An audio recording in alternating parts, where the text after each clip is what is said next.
Suite à la demande de certains de mes élèves, je vais donc filmer la salutation à la lune dite suspendue. Cette salutation à la lune qui ne nécessite pas de descendre au sol, qui est un petit peu moins exigeante et qui peut aussi servir de préparation, d'échauffement à une salutation à la lune beaucoup plus ancrée au sol. Donc on se met en posture de Tadasana pour commencer, puis sur une inspiration, on monte les bras. Expiration, vous partez en demi-lune, vous étirez bien vos bras et surtout vous poussez bien sur votre hanche. Inspire, je remonte. Expire, je redescends. Inspiration, je remonte. Puis, je dégage ma jambe sur le côté, j'ouvre mes pieds vers l'extérieur, je descends dans la posture de la déesse. N'oubliez pas, cette posture doit nécessiter que le périnée soit bien à l'aplomb, puisque c'est une posture d'ancrage, donc vous pouvez faire une légère rétroversion. Puis sur l'inspire, vous tendez les bras, tendez les jambes et vous vous retrouvez dans la posture de l'étoile.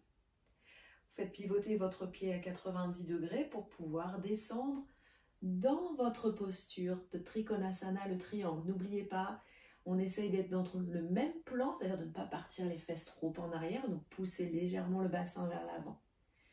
Puis, le bras qui est en l'air va passer vers l'avant, emmenez votre hanche, votre pied rentre à l'intérieur, les deux bras se déploient vers l'arrière, on essaye de descendre dans la posture de la pyramide, la tête dans le prolongement de votre colonne vertébrale.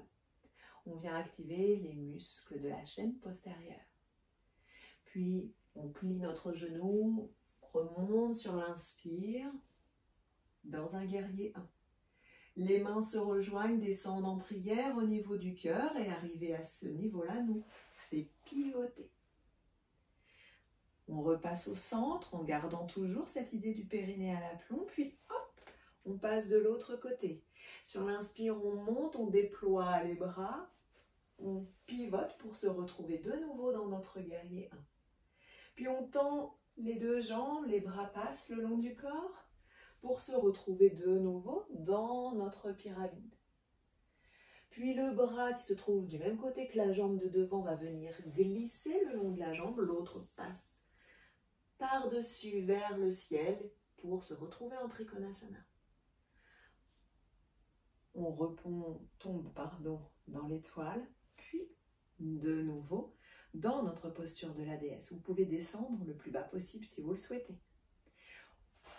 On vient réunir, on inspire, on monte, et de nouveau, nous redescendons dans la demi-lune. L'inspire nous fait monter et l'expiration nous fait descendre. Je remonte et je réunis tout au niveau du cœur. Et je repars. J'inspire. Cette fois-ci, je pars de l'autre côté. Je remonte, j'expire. Je remonte. Je dégage ma jambe sur le côté, j'ouvre légèrement mes pieds pour bien descendre, que vos genoux soient bien alignés pour ne pas vous faire mal. Je fais ma petite rétroversion si j'ai besoin. Puis hop, étoile. Cette fois-ci, on va descendre de l'autre côté. On pivote et hop, en Trikonasana. Le bras passe vers l'avant, emmène les hanches, le pied, le bras. Et on essaie de se retrouver dans la posture de la pyramide. Puis on vient plier le genou, on remonte dans notre guerrier, on réunit les mains, on redescend au niveau de la poitrine et on pivote. On revient au centre, puis on passe de l'autre côté. J'inspire et je remonte, puis je pivote.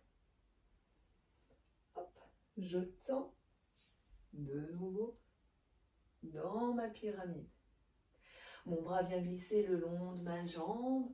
Votre pied pivote légèrement pour permettre à la hanche de bien se détendre. Je reviens dans l'étoile. Je redescends. je réunis. J'inspire et je monte. Demi-lune. Allez bien étirer jusqu'au bout de vos doigts. Je reviens. Expire. Demi-lune. Je reviens. Et je ramène au cœur.